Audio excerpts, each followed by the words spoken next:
The last place you'd probably ever suspect you'd find a biblical scholar is at a UFO conference. I've been to a bunch of them. I've spoken at a few. The reason I'm there is because that subject matter is hugely popular. Just think of something like Ancient Aliens, millions and millions and millions of viewers. This is a big deal. And it's a big deal for me as a biblical scholar because when you get into this subject matter, it's inherently about questions like, what really is humanity? Who put us here? What about God? Is there a God? Maybe the God we think of is actually an alien superior being. Now for me, this takes us right into the unseen world, the realm of angels and demons and gods and God himself, biblical stuff.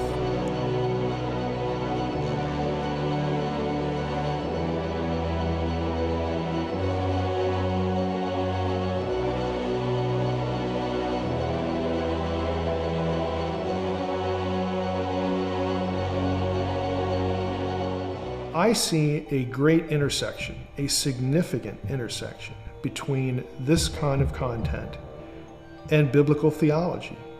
People want to know what the truth is. They want to know how to think about who they are, why they're here, and does this book we call the Bible have any validity at all? I'm often asked, well, are there UFOs? And when people typically ask that question, what they sort of mean up front is, do you believe that there are extraterrestrials flying craft around the sky? It's a sort of a simplistic way to approach things, though. Yes, there are lots and lots of UFO sightings that are legitimate. And what does that mean, though? It means somebody's looking up in the sky and they see something that they can't identify. That's all it means. Now, even if they're a trained observer, like a pilot or a military person, someone who's used to seeing, aircraft, even they will see things that they cannot identify. They don't really know what that is. There are thousands of such reports every year in the United States. This is not an isolated sort of thing. So if that's what we're talking about, yeah, there are UFOs. The question is, again, how do we process what we've seen? There are experimental aircraft that very few people, even among trained pilots, would know what that thing is. Again, we have a long history of this in the United States. All that said, though, there are some that just defy categorization. There's something about the object, either in terms of the way it changes shape, or you have instances where one will explode, for lack of a better term, come apart and then reassemble. Things like this that just don't seem to fit any of the other templates. So there are anomalies. When you start talking in those terms about something you visually see, you are inherently sort of drawn into the spiritual world. And that's at the point where a lot of people, again, are really especially interested in the topic, because when they start treading into that turf, it gets them into religion, it gets them into theology, it gets them into the Bible and other sacred books as well. A lot of biblical scholars have hobbies. Some tinker on cars, some are into cooking. What I do is UFO stuff. There are a lot of people who are interested in this subject, or they've had some experience, or they know someone that they trust who's had some sort of experience. And oftentimes, in the Christian context, they get written off pretty quickly. The pastor, maybe you need counseling, maybe you need therapy, maybe we need to cast a demon out of you, or something like that. Now, I have found in my exposure to both Christians and non-Christians in this little world that they are primed to have really significant, life-changing theological discussions. I've met pastors, in fact, at UFO conferences who are really making an effort to try to process this and keep their faith. I know one church in particular in Puerto Rico where almost the entire congregation claims to have been abducted by aliens.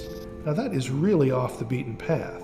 But they're Christians, and they're serious, and they don't want to dump their faith, but they want some answers. And I get in trouble for saying this, but I'll say it here as well. I have had better theological discussions at UFO conferences than I have had in church. If this is true, how do we think about the Bible? How do we think about the content of our faith?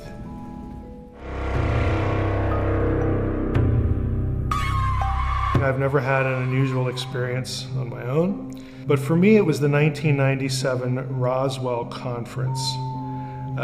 Obviously in Roswell, New Mexico, a very famous UFO case, and I had done a good bit of reading about that, and one day I was listening to the CNN broadcast of an Air Force debriefing, and there was a reporter at the conference who had apparently read a good bit of information about the event, and he asked the Air Force colonel, a guy named Colonel Haynes, about something in the report.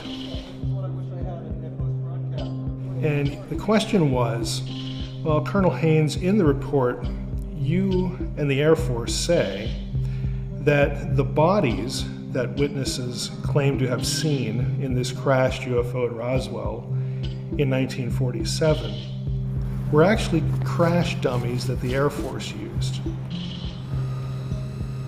And of course, the colonel acknowledged that. And then the reporter said, well, the report itself says that the Air Force only began using these dummies in the early 1950s. So how do we get this disconnect? Because it's several years. What he said was, yes, that is correct. And the reporter said, how does that work?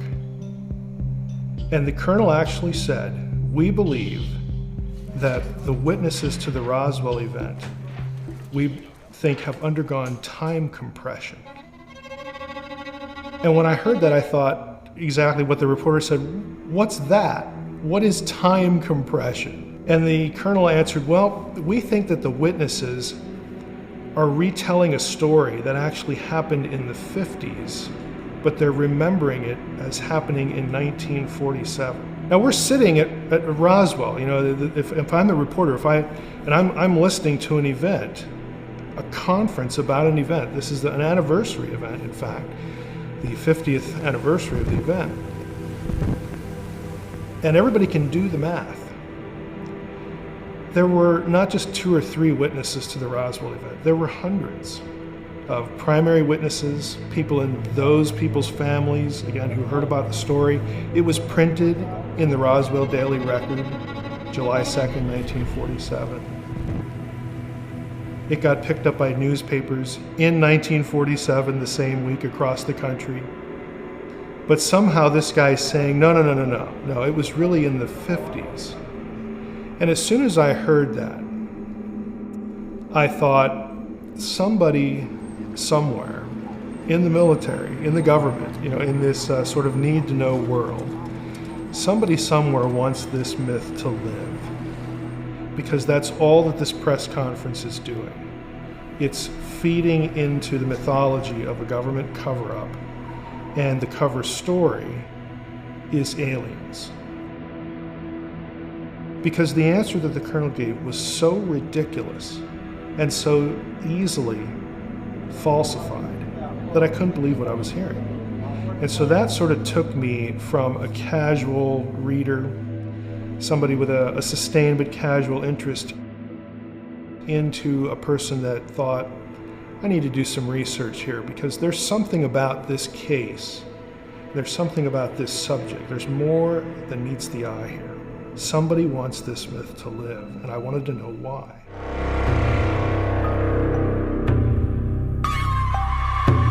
So when it comes to Roswell, you have some genuine documents that reference the event and the thing that was found.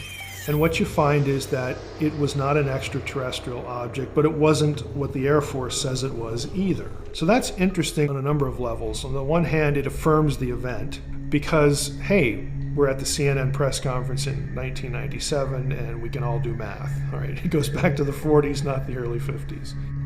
You also have documents that most everyone within the UFO community think are fraudulent. or are partly fraudulent. Those are called the Majestic documents. Now, there are a handful of UFO researchers that take them seriously. Most of them don't because of the way they came out. It was literally microfilm showing up in a journalist's mailbox. And here you have a whole slew of documents. And it happened more than once. So the Majestic documents really, again, are kind of shady, but what's interesting about them is they actually mix and blend exotic technology that we know about from World War II and the early Cold War era that was well in advance of what we were using in World War II and what was rumored to sort of be possessed or at least have people working on in Nazi Germany at the time. There was a process that was being worked on in Nazi Germany toward the end of the war to produce weapons-grade nuclear material without a reactor. It was a photochemical process. And that was sort of considered quasi-mythical, but documentation has come out that, yeah, they knew how to do this. And there are parts of that process that show up in the Majestic documents.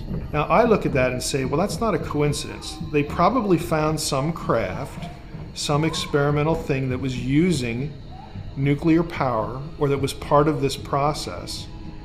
And that's what crashed, and they didn't want anybody to know about it. So the convenient cover story is flying saucers, because we've had, in the early 40s leading up to 1947, you had reports of flying saucers and flying craft, and it became sort of a good misdirection. You could say, well, we don't know what it is, or it's just a weather balloon. And you could think, well, I wonder if the Russians, figured this out, or if there's somebody working for us that figured it out. We don't even know among ourselves what's going on here. But eventually, the people in the know find it useful to create the confusion and to sort of have the myth live. And the alien story becomes a very convenient misdirection.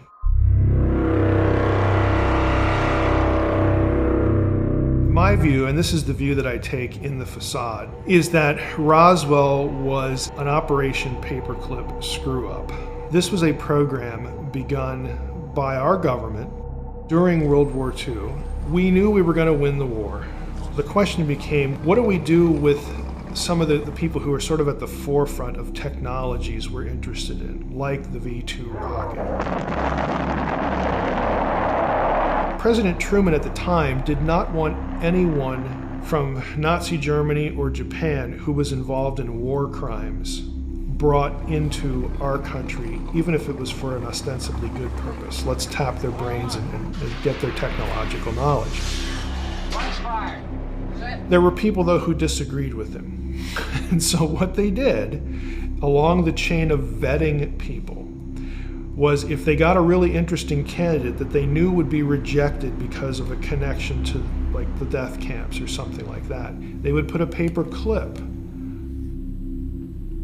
on that person's file. And that was a signal to the next person down the line to pull that file, give that guy a new history, clean up his record, and then pass it on. Now, we got over 700 Nazi scientists into the country working for us in this project. Some of the most famous, Wernher von Braun, who became number 2 at NASA, really responsible for a lot of our rocketry, a lot of our space program, and he also became Walt Disney's spokesperson for the Disney's World of Tomorrow. I remember seeing von Braun on TV. He was a Nazi. But again, nobody really knew the exact details of his history because they'd been deflected, erased, or manipulated. What I think happened is we got a number of these people over, especially the ones who sort of knew about exotic craft, flight, modifications, how to build different craft. We know the Nazis were working on wingless aircraft, delta shapes, which, if you go back to the early reports of quote-unquote flying saucers, the reports don't actually say that the craft looked like saucers. It says they were triangular delta craft that moved like saucers skipping across, water, that like a stone or a saucer. The flying saucer term actually comes from a case in the Northwest, where I'm at right now. Kenneth Arnold is the big case. He was flying a small plane, and while he was in the air, he saw a number of craft flying in formation. And he said that they moved like plates skipping across a flat surface or water. And he used the term saucer to describe, again, this sort of skipping motion. And out of that came the whole term flying saucer.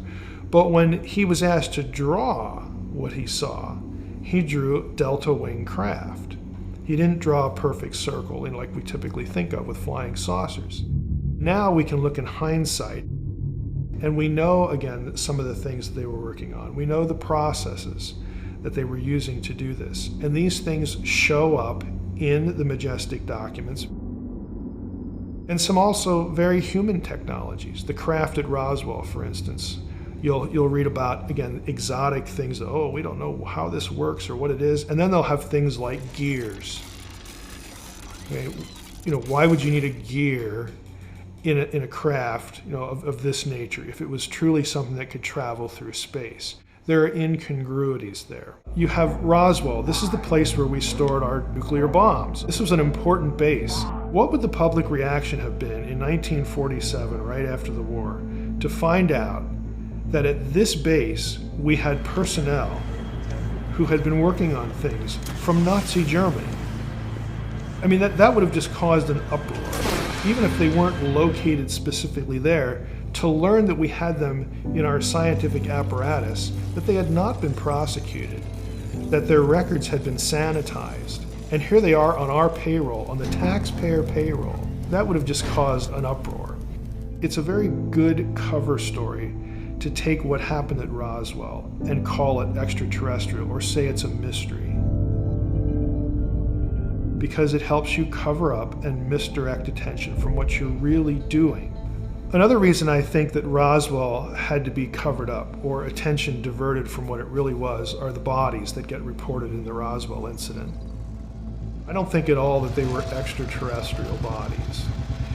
What I think they were either young children or perhaps children that had certain diseases like progeria, where they're bald, their heads get big, that sort of thing. There's documentation that these sorts of children, and also young adults who fit a certain height and weight profile, were taken out of prisons. They were death row inmates, and we experimented on them. Now that's shocking, but where it comes from is Operation Paperclip again. The Japanese side of Paperclip, they had two programs that are important to this discussion. One was Operation Fugo, which was high altitude balloons. And the other one was the work done at Unit 731, which was bioweapons. These two things were going to be married by the Japanese. They tested their high altitude balloons during the war.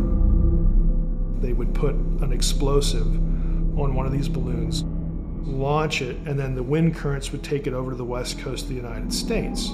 So if they reached and exploded, they would know that it worked. These balloons actually worked. And the plan was to not hook explosives to the thing, but to hook biological weapons, to infect the water supply, spread, diseases that had no cure, just really nasty stuff. I mean, think of like anthrax, that sort of thing. You could deliver that with one of these balloons. Now, in this country, a few of them did reach here.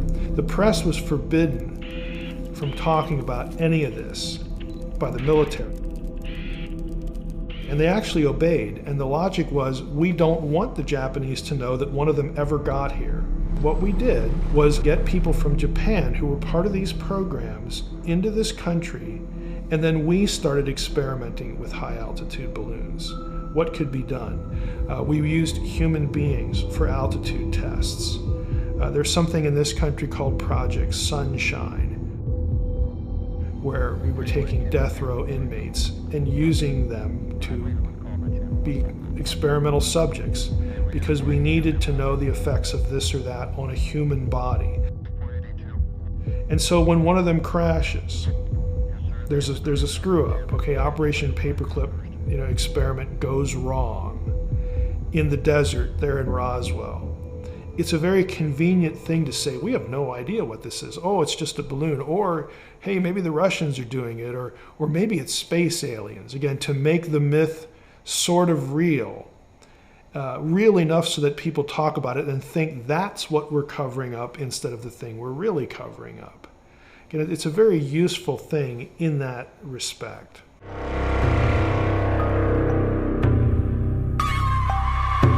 One of the things that you'll run into if you spend any serious time reading about UFOs is something that ufologists call the contactee movement or contactee literature. These are people's stories when they claim to have been abducted by aliens or they claim to have met alien beings. And what's interesting to me as a theologian, as a biblical scholar, is the messaging. There are a number of people in the field. They would attribute it to very human causes and brainwashing techniques. Okay? People abused in various ways and various reasons and given screen memories, something to remember in place of this. And this is a very weird, vast field that has deep roots in some very esoteric subjects that sound like they can't be real, okay, like mind control, MK Ultra. To me, it's not a coincidence that the same people who are in the paperwork at the congressional hearing on MK Ultra in the 70s, their names show up in alien abduction narratives. This was a program that grew out of CIA and a few other government agency efforts to produce drugs for different purposes. It really began in the pursuit of a truth serum, believe it or not.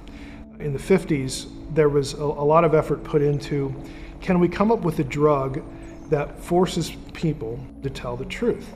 And if we can do that, can we use that and take that drug and experiment on our own people to build up a resistance in case they're ever captured? Well, part of that research, people discovered that when you traumatize an individual, the natural coping mechanism of the brain will dissociate. And we all experience dissociation in our own lives in very minor ways. You're driving down the road, it's a fairly long trip, you get to your destination, you can't quite remember how you got there, but you know you're there. Okay, your mind went somewhere else.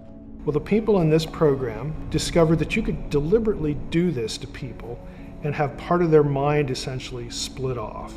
And then it was ready for programming. You could give it instructions. This used to be called multiple personality disorder. It could either be done deliberately in a lab, or it's what the brain did when the person was like ritually abused or repeatedly abused, all sorts of different contexts. The government decided to explore this area of research, and one of the programs that did that was known as MK Ultra. If you've ever seen the movie Conspiracy Theory with Mel Gibson, he is an MK Ultra victim in the movie. Manchurian Candidate. That is classic MK Ultra mind manipulation, mind transformation, and programming. It's a big theme in a lot of movies. And it was discovered to be in existence and explored by Congress in the 70s. Most of the evidence for it was destroyed prior to the church hearings. That's what the hearings were called, but someone found 18 or 20 boxes that they had missed, and that's why we know about it. There are some very key names that show up in that literature, that set of hearings, and alien abduction research or events. And I don't think that's a coincidence. So when I look at the subject, I think it's wicked. I think it's evil. I think people are deliberately abused in half a dozen different contexts. And this is the outcome. John Mack at Harvard, he compared it to shamanistic experiences. And we might even think of something like the Stockholm Syndrome, when you begin to identify with your captors and you feel special. You're chosen, even though this was awful. They did it for a good reason. And I'm now their messenger. And this is where you get messaging. You have a message now to give to humankind about the world's destiny, about what we need to do to evolve. I think it's deeply sinister. I think some of it could actually be overtly demonic. In other words, the mechanism that produces this set of memories can be different. I personally have a friend, two friends, who focus on abduction research. They've documented over 100 cases where they will either lead someone to Christ or train a person to make it a spiritual confrontation when whatever is happening to them happens, and they have been delivered from repeated abduction experiences. In other words, they stop. If that's successful, to me that says there's some inherent spiritual element to this particular thing within this big umbrella world we call UFO stuff. But since it's inherently spiritual and it's evil and it's wicked, a lot of UFO researchers are the enemies of the whole subject. They think it's contrived, or they think it's abusive. They don't think it has anything to do with aliens at all. I think ultimately, if this is the content of the messaging, it's so directed, again, in anti-Christian or subversion of Christian theology, that it's very easy for me to think of it in terms of a deception by, again, a superior intelligence, but not one that comes from another planet. We're talking about a sinister intelligence from the spiritual world, the kind of unseen realm that the Bible talks about. Now, we would use the word demons, demonic, for that sort of thing. It's actually much wider than that. Again, my specialty is the unseen realm, and that realm is a lot bigger than just angels and demons. But for the sake of talking about the messaging, it's really dark. It's no exaggeration to say that the messaging that people supposedly get from aliens is inherently anti-Christian. And what I mean by that is Jesus is nothing special. He's a human that we selected to communicate to other people, or he's one of us. And it really doesn't do that to other religions. And that might sound like a unsubstantiated claim, but I can say it because I have read the contactee literature. If you've ever seen the movie Close Encounters of the Third Kind, one of the characters in that movie, the French ufologist, is modeled after someone real, Jacques Vallée, who's a very famous figure in UFO studies. He's a computer science PhD. That was his real vocation. But Vallée, who is not a Christian, was one of the earliest people to say and to write for this audience that there is something spiritually sinister about this alien contact messaging. So it's not just me. There are non-believers, non-Christians who have noticed the same thing. There was actually a big conference in 1992 held at MIT, yes, that MIT, on alien abductions. And part of it was because there was a famous professor at Harvard, the psychology department, he was a psychiatrist himself, who was heavily into alien abduction research. His name was John Mack. He's no longer living. At that event, and it was held over a few days, there were a number of scholars who decided to tackle this subject. You can buy the papers, they were all published, and one of them was on what are the similarities between abduction narratives and satanic ritual abuse. Good topic. For people that are unfamiliar with that term, we are actually talking about ritual activity, worship, so to speak, in a Luciferian context that involves sexual abuse and other kinds of abuse. There are touch points between what people say that happened to them in these rituals or what the goal of an abduction experience was supposedly. There are lots of parallels. And we're not talking 3 or 4. I've actually counted them. There are over 20. The metal tables, the types of wounds that people suffer. They're probed in all sorts of awful places. Messaging about we're doing this so that you can birth a hybrid child. Now, the kinds of things you would hear in a satanic ritual abuse situation or any sort of deliberate trauma episode that sort of linked itself to Lucifer or Satan would be, for instance, with children, where children are being sexually abused and the perpetrator might pass themselves off, even in costume, as Jesus, for instance. And so the whole notion is to get the child convinced that God hates them, or that Lucifer is the real God and Jesus is their enemy. With adults, again, it takes on a different sort of flavor, although the messaging can be sort of the same. It can be a little more sophisticated.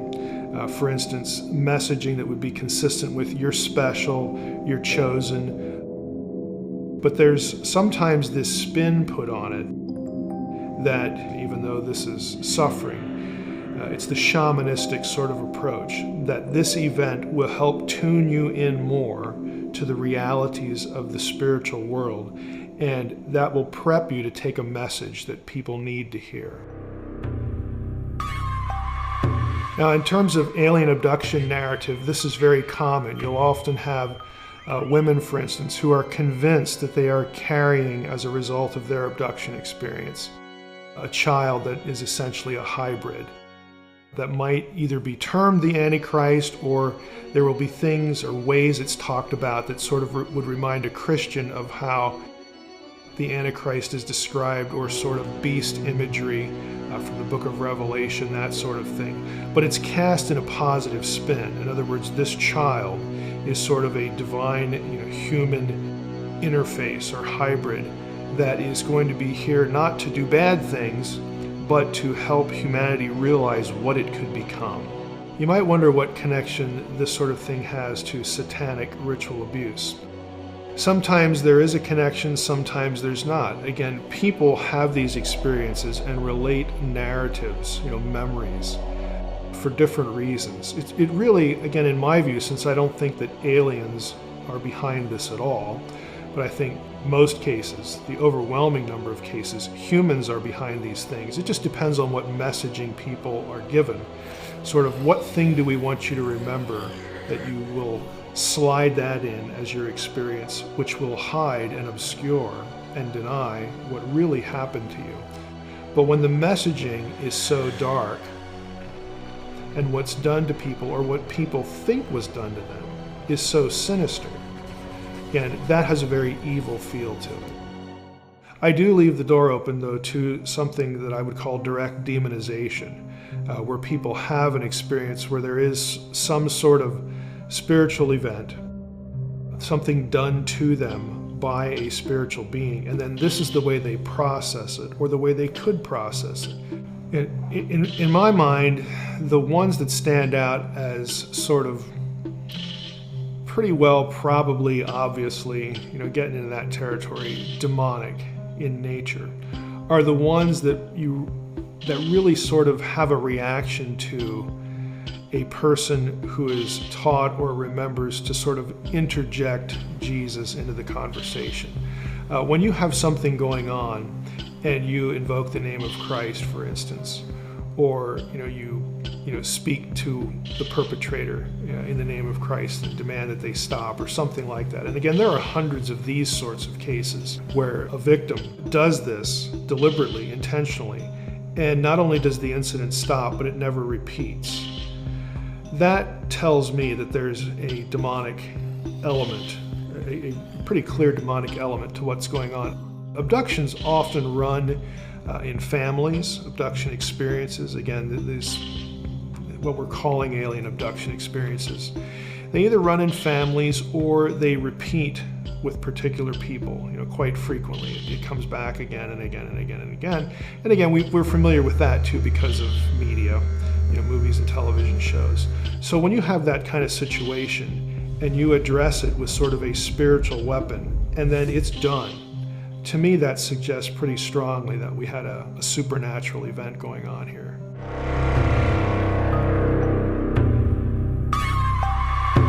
In terms of specific examples as far as contactee messaging that I would view as sinister, something that is spiritual darkness, lurking in the background.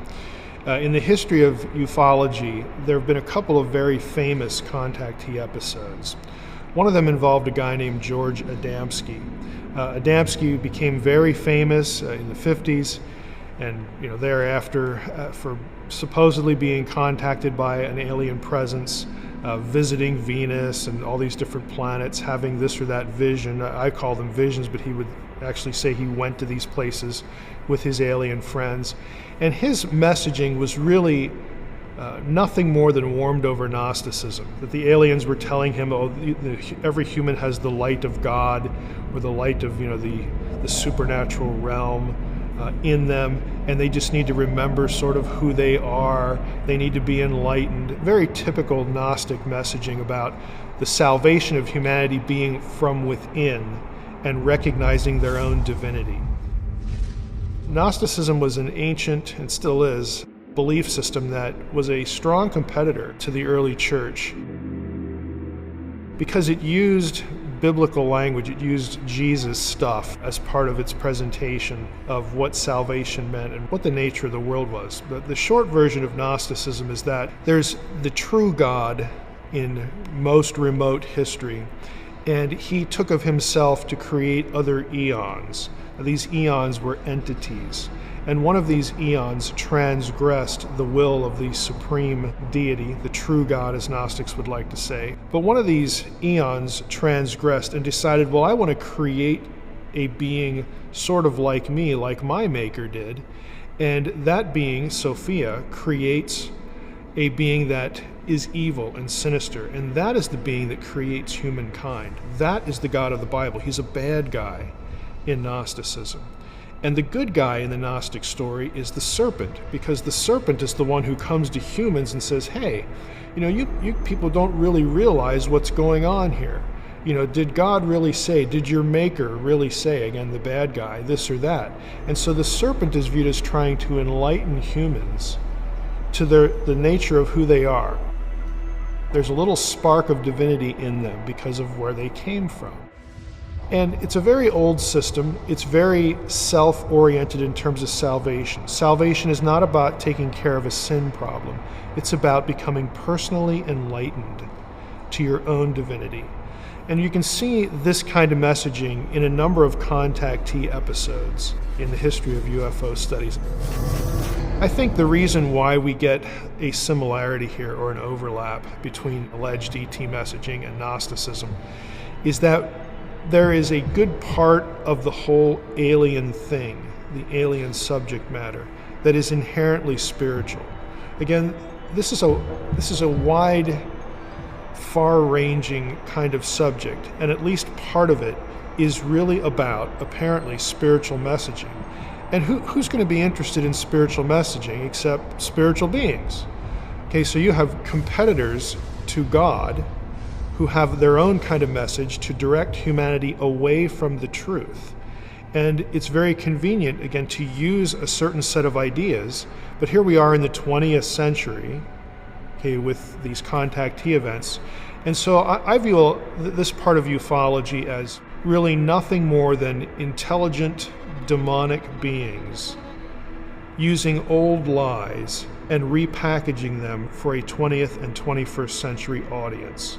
What to a 20th and 21st century person would be godlike? An extraterrestrial. It's very simple. It's an intelligent being that isn't us. It's not part of the animal kingdom. It's so transcendent when compared to us that it becomes a very convenient vehicle. And if you really think about it, alien messaging, UFO stuff on that level is really sort of like converting heaven to space. You have heaven without the God of the Bible. You have a transcendent destiny for humanity without any accountability at all. The whole question of sin and salvation isn't even on the table, but yet you get to keep all the good parts. Oh, we have this great destiny. Oh, we're going to become godlike.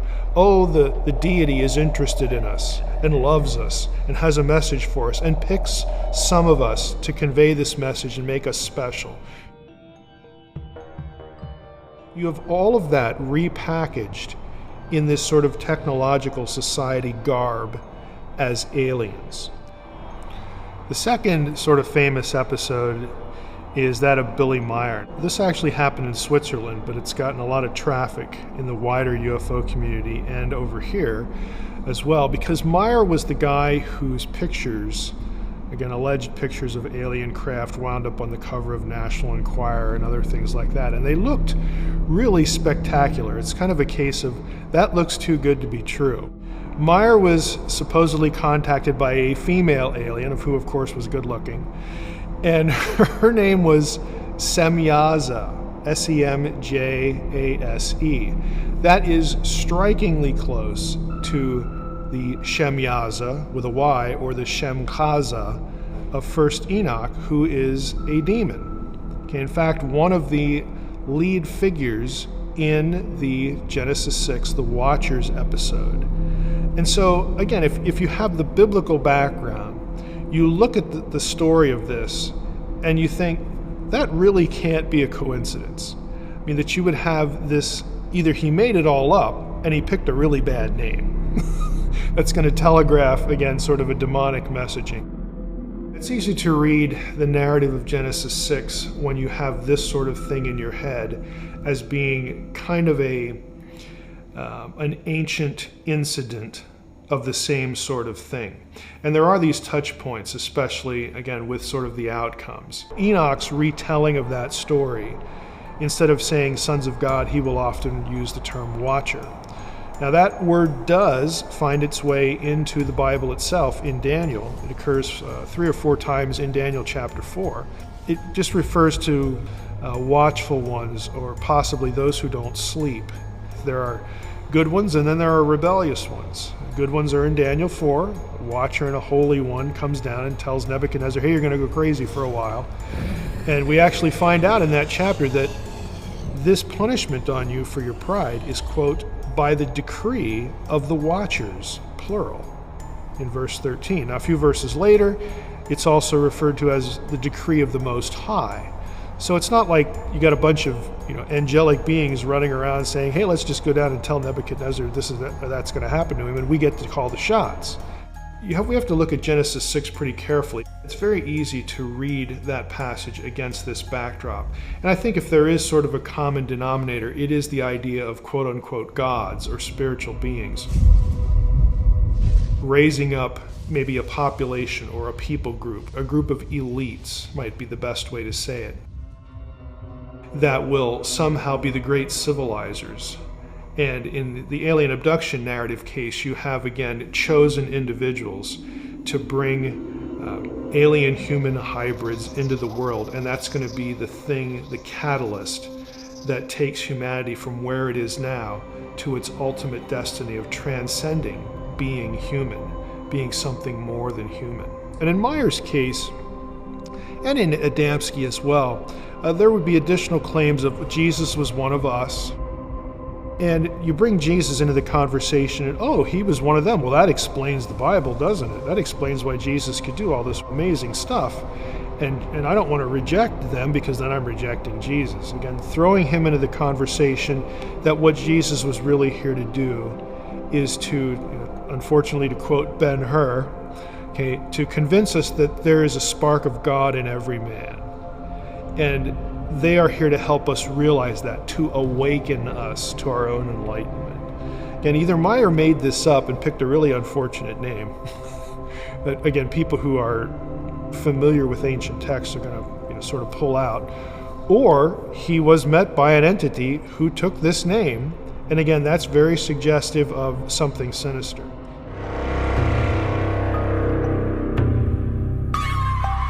So what about stories that we hear about ancient aliens? Did ancient aliens really put us here? Are they really our creators? Did they give us the technology that we have either now or in antiquity? Are they really the masters of civilization? Does the Bible or any other ancient text really describe extraterrestrials? Does it really describe beings that lived on and came from other planets using technology to get here? Or is there something else going on? I think, as bizarre as it sounds, Ancient Aliens as a show, and shows like it, it's not the only one, have a huge, vast reach into the pop culture. Millions and millions and millions of people have seen not only just one episode, but actually follow the series. And it's really truth by anomaly. And the Bible gets drawn into that because it's an ancient book. It's not the only one. But if I can step in there and say, look, the people who are telling you these things or giving you these ideas, giving you these theories about human origins, they're lying to you. Zecharia Sitchin, who's no longer living, he's deceased a few years ago, claimed to be an ancient languages expert. He was presented by his publisher and his publicist as a scholar of ancient languages. I don't believe that Zecharia Sitchin could read or translate any ancient language. It was disappointing at first because I thought he might be a kindred spirit. He was not. He's basically making up an alien narrative out of ancient Near Eastern texts, like Enuma Elish or the Gilgamesh epic. And his claim to fame, his original book is called The 12th Planet, where he describes his belief, based upon his alleged translation work, that the Sumerian tablets describe a civilization of extraterrestrials known as the Anunnaki, who came to Earth from a planet called Nibiru and created human beings and or genetically modify an existing ape-like creature to create humans out of that thing. This is his narrative, and he has convinced millions of people this is the true history of life on this planet. Now, the reason that's demonstrably wrong is you can actually go look up online the term Anunnaki in all of the Mesopotamian texts that Sitchin cites.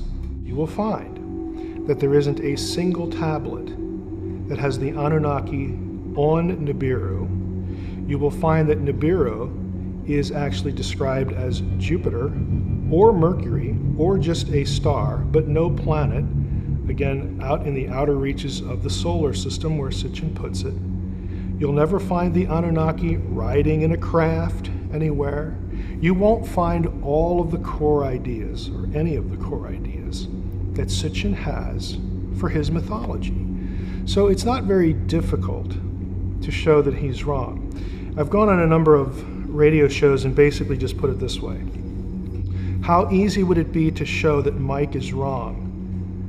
All you need to do is produce one line of one tablet that has one of these specific claims that Sitchin makes in that source, and Mike would have to go away. Mike is still here. And I'm very, again, you might say confronted, but I'm serious about it. I don't like when people are lied to. Not just about what's the content of the Bible, but I don't like when they're deceived by the content, some narrative that comes from any other ancient text. Another passage would be Genesis 6:1 through 4. This is the sons of God, the daughters of men, who produce Nephilim and the giants. Sitchin is quite known for this. He merges together the sons of God with the Nephilim. He treats them as though they're the same character. But Genesis 6 describes spiritual beings assuming flesh. The most traditional reading is cohabiting with human women and producing as offspring Nephilim. I believe, and I'm certainly not the only scholar who would believe this, that the term means giant, because there are other passages that connect to Genesis 6. But the ancient alien theorist loves this passage for some reason because, well, sons of God sounds like an extraterrestrial to them. And they never ask the question about, are angels in the Bible really kind of described as beings that need to perpetuate their species, that need to eat, need to drink, again, have to expel and, hate their jobs or whatever? I mean, is this the way they're really described as something being normative for them? And the answer, of course, is no, but they never really get to that question. And then once you have aliens in Genesis 6:1 through 4, it's the aliens who create the Nephilim, and some ancient alien theorists will call them giants. Others will say, no, these are the men of renown, and that phrase is used in Genesis 6:4, the great civilizers of antiquity, the really smart people that civilized the world, or that are responsible for building massive projects like the pyramids or Baalbek. And so this is why on a show like Ancient Aliens, you get a narrative that says, oh, look at this big object. We couldn't figure out how to build that, therefore it must be aliens. This is where it comes from. It comes from this passage, seizing on an extraterrestrial parentage for certain individuals who are called men of renown. Now, I don't, as a biblical scholar, buy into any of that, but it's a very familiar trajectory for anyone who reads a book by Zecharia Sitchin. They're going to get sort of sucked into this world, and they're going to run across this narrative at some point.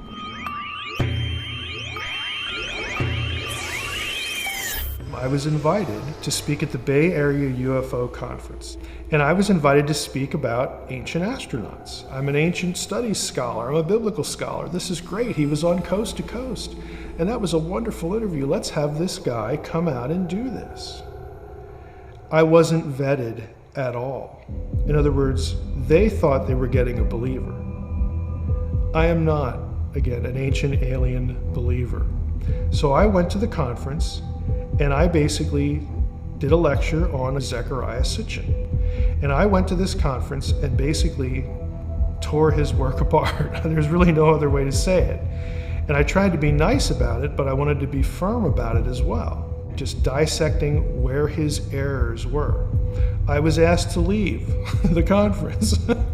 I didn't get paid. That was okay, though. I've never been invited back, nor did I expect to ever be invited back. But the great thing about the event was my second session, which happened before the one that got me in trouble, was a lecture on could Christianity accommodate a genuine extraterrestrial reality? When you take that topic, you have to get into things like, well, would Jesus have to die on other planets? How would aliens be atoned for? And so it was well worth the visit, and it was worth getting tossed out of the place to do it.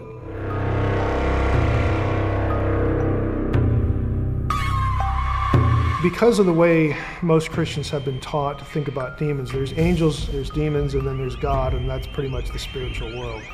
It creates some confusion when you listen to some of the things I've been saying. You actually have a number of different groups of rebels. In the beginning, you had intelligent beings that he has created that live in the spiritual world, and then there's human beings, okay? Intelligent beings that live in the terrestrial world. That's fine until, we actually get, some interaction. In Genesis 3, we have an initial rebellion. Okay, so we have the Satan figure. Okay, that's one rebel.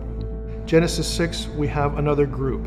That group, again, by all either Mesopotamian or biblical or Jewish tradition, the guilty parties there wind up being sent into the abyss until the time of the end. It's an eschatological judgment.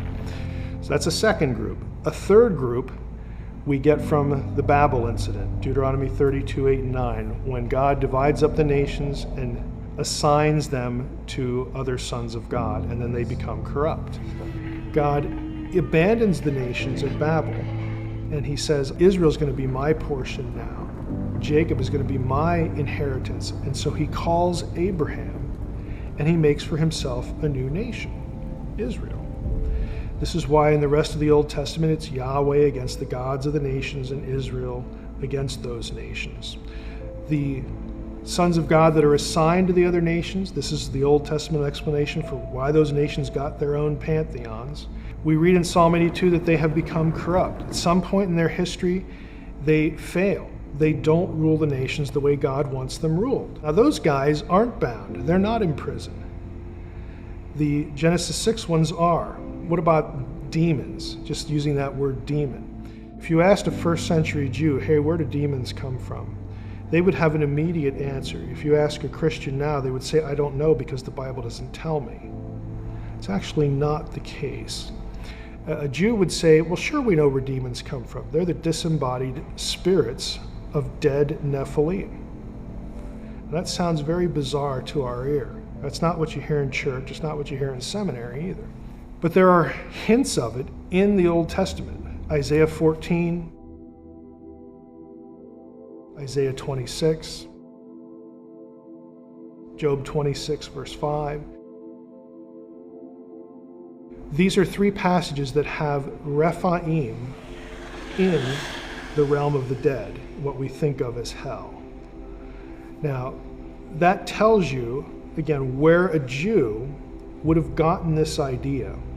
So since they were part supernatural being and part earthly being, when you killed one, and this was an act of rebellion, again, their creation in the first place, their soul, as it were, which is not a human soul, again, in biblical thinking, it goes to hell. This is where they're punished. They incur the punishment that their fathers incurred, that gets sent to the pit. In Peter and Jude, 2 Peter 2 and Jude, it specifically says that the angels that sinned are in chains of gloomy darkness. They're imprisoned in the abyss.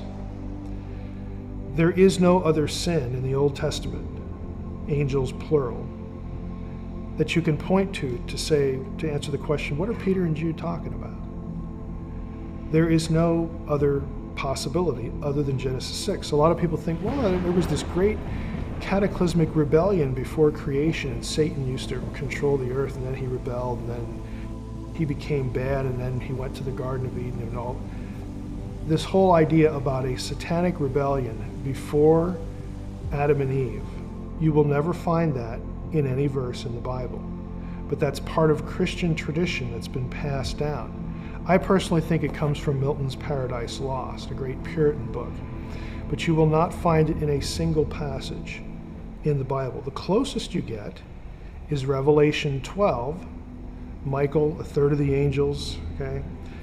But if you read Revelation 12, that story is in conjunction with the first coming of the Messiah, not the Garden of Eden, not something before Eden.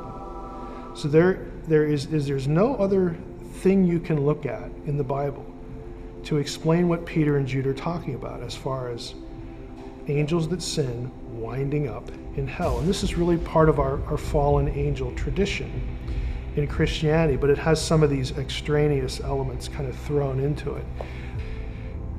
In hell passages, if you want to use that term, in the Old Testament, Isaiah 14, Isaiah 26, Ezekiel 32, Job 26. You have Rephaim, which is a term used for the giants that descend from the Nephilim, in hell. When you killed one, their spirits were then natural inhabitants of hell. But they're never said to be bound. In fact, Jewish texts, and again, you get hints of this in the Bible too, can have them coming out and harassing people, perhaps seeking to possess bodies, demonic possession. I've just described 4 different rebellions, or 4 different groups, 4 different bad guys. Satan, the ones in Genesis 6, then the departed spirits of their progeny, okay, who are the demons, and then you've got the principalities and powers. They're actually different guys, okay, different bad guys. But the way we're taught about demonology in church, traditional Christianity, is all those things get mashed into demons. As far as what I think about Genesis 6, 1 through 4, spiritual beings are not beings from other planets. There's nothing in the Bible that orients them to other planets. And here's the surprise, there's nothing in any other ancient text that orients them to other planets. You will never find in an ancient text one of the gods coming from a planet to Earth, which sounds really shocking, especially in light of the success of Ancient Aliens. You'd think some text would say that. They don't. Now, there are lots of texts that have the gods flying around in chariots or some other structural thing, but you never have an instance where they come from another planet, which is exactly what you'd expect. If ancient people who wrote the Bible and who wrote other texts, if this is really what they're thinking, surely one of them would say it, but they don't. One of the things that always comes up in this discussion is Ezekiel 1. People will ask, well, Mike, how can you say this about the Bible? Surely Ezekiel 1, this famous bizarre vision that often gets portrayed in science fiction movies as a spacecraft, surely that must be a spacecraft. Well, I think the simplest thing I could say to this is we actually have the Polaroids of the day for what Ezekiel saw. We don't have to guess. We actually have pictures of what Ezekiel saw. And that sort of takes people back, like, oh, they didn't have cameras back then. No, they didn't, but they did sculpture. They did things like this, and every element of the description, the wheels within wheels, under a platform, were cherubim, 4 faces facing in different directions. On top of them you have a round, flat throne, dais, with the throne on top for the deity or the king. Every element of that description is found and known from Babylonian iconography or Phoenician iconography, and in some cases Canaanite iconography. Now the Babylonian stuff is important. Why? Because Ezekiel's in Babylon. And what he's actually doing is not describing a spacecraft. He's describing an enthroned deity, but who does he have on the throne? He has the God of Israel on a throne that people both from Israel and Babylonians would understand that it's the Israelites' God that is in control of time and space, the universe, the heavens, the flow of history, all this. And you say, why do you put it in those terms? It's because of the cherubim. It's not an accident that the 4 faces of the cherubim are the 4 iconographic images of the cardinal points of the zodiac in Babylon. What is being described here is, who is the deity? The question is asked, who is the deity that controls the flow of time? Who's on the heavenly throne in charge of what is happening? It's not Marduk of Babylon. It's the God of Israel. And so Ezekiel's message to the captives there sitting by the river Kivar is, yeah, you're in a bad place. Yes, Nebuchadnezzar just conquered you. And you might think that Marduk has conquered our God, but he hasn't. God is in charge. The God of Israel is in charge of you here, and he knows and dictates and directs how history is going to run from this point on. Genesis 6:1 through 4 has a Mesopotamian context. It's the story of the Apkallu. And if you want to know what that story is, you can get Unseen Realm and read that. But basically, in a nutshell, here it is. There were gods before the flood who helped humans to produce civilization. And some higher up gods in Mesopotamia didn't like people. They decided to wipe them out with a flood. Well, the ones who liked humans and said, oh, well, we've invested a lot of time helping these people.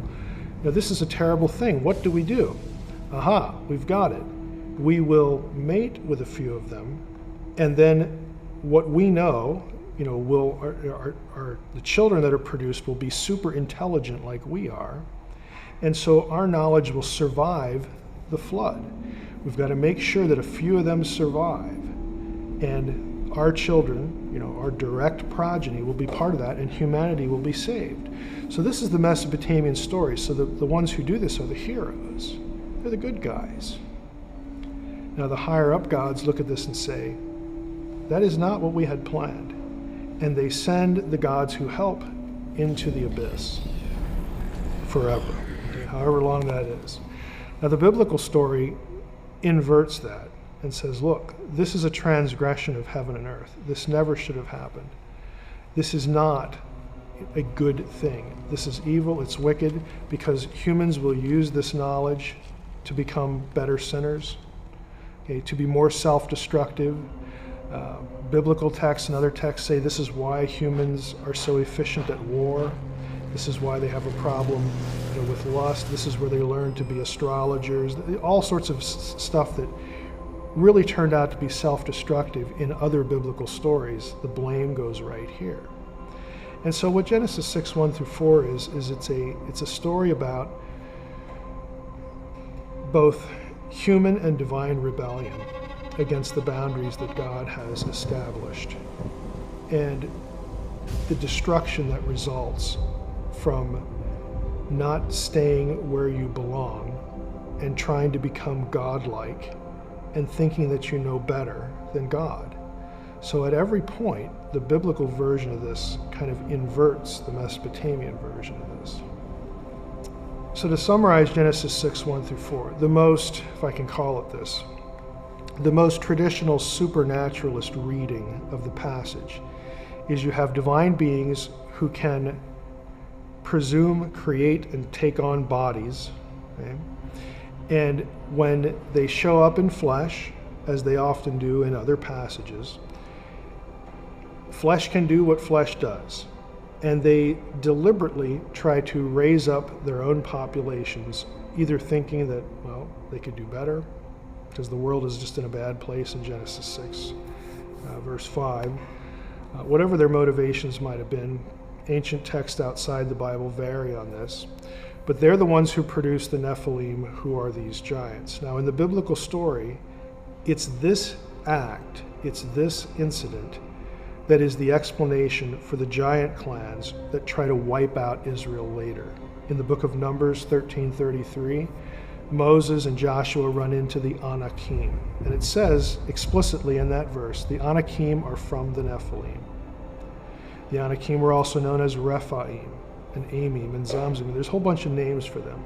In other texts, we find that when you killed one of these, their disembodied spirit is a resident of hell. Okay, so you have a demonic connection to them that is traceable all the way back to this incident. One of the reasons why a lot of Christians are troubled by the idea of whether there could really be aliens or not, either in the past or in the present, is that, well, the Bible doesn't describe them, the Bible doesn't mention them, and so that becomes an argument against the idea, so that if they showed up, ooh, that troubles us, there goes our Bible out the window, because the Bible never said anything about that. So they'll take a stand that it can't be true because of absence in the Bible. Well, if you really think about it, that's a pretty poor argument, because the Bible doesn't mention a lot of things that we know are real, like cars or microwaves or toilet paper, okay? There are lots of things that aren't in the Bible that we just know are real. Another one is the image of God. If there are really aliens out there, then humanity is no longer unique. Now, when I put things that way, you can already tell that people are sort of predisposed to understanding human uniqueness and the image of God in a very particular way. They'll equate it with intelligence. To make the image of God any particular quality is a mistake, because not all human beings at all stages of their development, either pre-birth or in old age, have certain qualities that have historically been identified with the image in their fullness, or even equally. We'll notice in Genesis 1:26 that we have the wording there, let us create humankind in our image. In the very next verse, it switches to singular. So God created humankind in his image. Why do we have plurals mixed with singulars? Well, the reason is because God is speaking to people, beings, probably a better word, that are already there, individuals, intelligent beings. They're the sons of God from Job 38, that were there present at the foundation of the world. He announces his intention, let's create humankind. But when he actually does, only God is the creator. All the verbs are singular, all the pronouns are singular.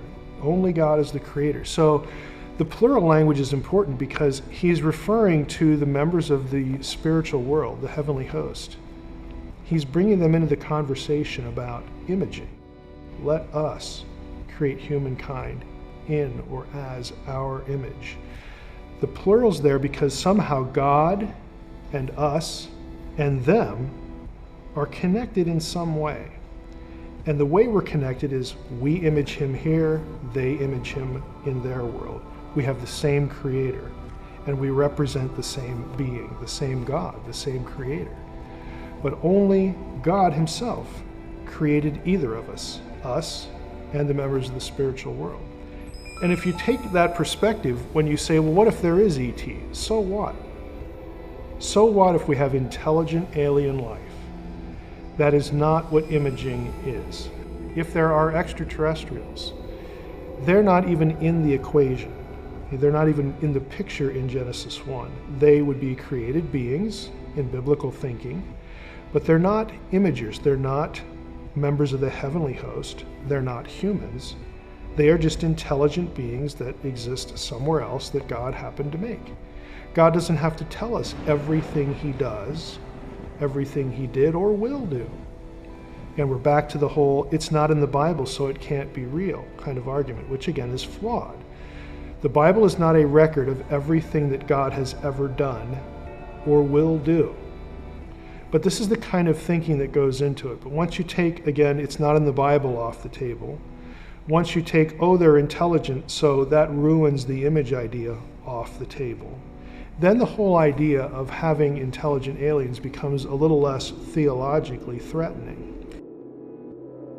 My view, personally, again, if we take off the table the nuts and bolts kind of discussions about, hey, could there be aliens or not, the academic discourse. If we take that off the table and we talk about the spiritual messaging elements, I think what's going on is we have intelligent beings, intelligent, non-human, divine, spiritual beings, whatever you want to call them, trying to control the language of spirituality. A lot of this sort of messaging and discussion really results in, for many people, and again, I think this is the goal of intelligent evil in this regard, redefining things like God. What does that word even mean? Who are we? What does it mean to be human? How did we get here? Who put us here? And what is our destiny? How do we have a relationship with this God? Have we offended him? Is there such a thing as sin or not? But I think the intelligent evil wants to control and redefine the terminology. They want God redefined as a transcendent extraterrestrial. They want Jesus redefined as a messenger from the transcendent extraterrestrial, or an extraterrestrial himself. They want the need of humanity not equated with sin, a solution for sin, but to evolve to be a transcendent being like they are. Think about it. If you had the same vocabulary that we use in religious discourse, God, Jesus, salvation, humanity, destiny, transcendence, glorification, heaven, all these things, but they all had different meanings that attached themselves to this whole extraterrestrial question. Well, guess what? You get to keep your Bible. We don't change any of the words. However, what the words mean is something different. This is something akin to, conceptually at least, when the Nachash, the serpent, walks up to Eve and says, hey, did God really say? And then they have a conversation where Eve is misled or misdirected, led to process what God said in a different way. In our theological discussions of today, we almost let science fiction, and the E.T. thing is part of that, dictate the way we talk theology. Science fiction is like televangelism for the alien worldview. Again, we get to keep God, that inner urge to have something more transcendent than we are, that will give us a destiny that has the solution to our problems. We get to keep all that if what we're talking about are extraterrestrials. Isn't that wonderful? It's all real. It's all true. But in doing so, in keeping it and having the language redefined, having the meaning of these terms altered, even slightly, we are embracing a non-gospel. We are embracing a different Christ. And I think that's actually the goal. So at the end of the day, we have a really strange mixture of biblical theology, the supernatural world, the unseen world, mixed in with all this UFO stuff, sightings, alleged alien contact and abductions. What do we do with all this? How do we process it? I really do think processing is the key. And what I mean by that is we need to be honest. The world is a lot stranger than what we think it is. There are a lot of people who just go through life thinking everything is nailed down. We've been given every answer by science, or we will be given that answer by science. There are no anomalies. There's nothing really strange that transcends the physical world. We know that isn't true. There is a spiritual world. So what we need to do is be honest, The world is a strange place. There's a lot more going on than we might think. We need to just embrace that idea and then try to process what it is that people experience, what they see in an honest way.